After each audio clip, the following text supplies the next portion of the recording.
नमस्कार मित्रांनो, ठरलं तर मग या सिरीजमध्ये काय घडले आपण ते बघणार आहोत. तन्वी खोटं बोलते की माझ्या नवऱ्याच्या वाटेल जायचं नाही असं मी धमकावायला गेले होते. त्याचेच अश्विन तू एकटी का गेली असं बोलतो. सर्वांना तिचं बोलणं खरं वाटतं आणि तिची गेम सक्सेस होते. त्याच वेळेस बोलतो की दामिनीच्या ऑफिसच्या बाहेर हे दोघं भेटले. सर्वांनाच धक्का बसतो. अर्जुन लगेचच बोलतो, लॉयर पाहिजे होता तुझ्या संग बोलण्यासाठी, मग तू तिथं सेफ असली असती.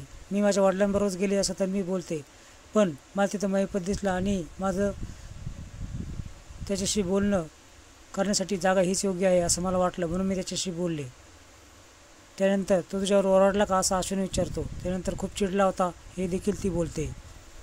लगेचच बोलतो, ज्या महिपतला सारी दुनिया घाबरते त्याला तू घाबरवलंच का.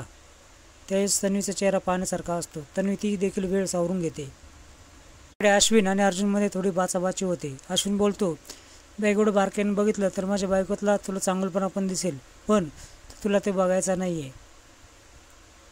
कल्पना देखील अश्विनच्या आणि तन्वीच्या बाजूने बोलते. मात्र प्रतापच्या डोक्यात शंका येते की ही दुसऱ्यांदा खोटं बोलली आहे. इकडे कल्पना, तन्वी आणि अश्विन बोलत असतात. कल्पना तन्वीचं कौतुक करते की तू किती डेअरिंगबाज आहेस. अश्विनसाठी तू महिपतला भांडायला गेलीस, पण त्याचं काय असं तन्वी बोलते आणि म्हणते, सायलीचा आणि अर्जुनचा माझ्यावर कधीच विश्वास बसणार नाही. त्याची तू काळजी करू नको असं अश्विन बोलतो. अर्जुनला चैतन्य कॉल करतो आणि सांगतो उद्या सायकॅट्रिस्टची अपॉइंटमेंट भेटली आहे आणि त्याच्या देखरेखीखाली आपण तिची चौकशी करू शकतो.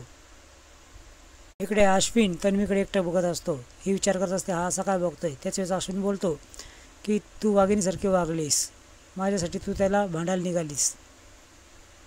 कारण पुढील भागामध्ये चौकशी कशी होती हे तुम्हाला बघायला मिळणार आहे आणि अर्जुन तिला कसं कॅच करतो हे देखील बघायला मिळणार आहे. असे नवीन अपडेट्स बघण्यासाठी चॅनल सबस्क्राईब करा, बेल आयकॉन दाबा. व्हिडिओ पाहिल्याबद्दल धन्यवाद.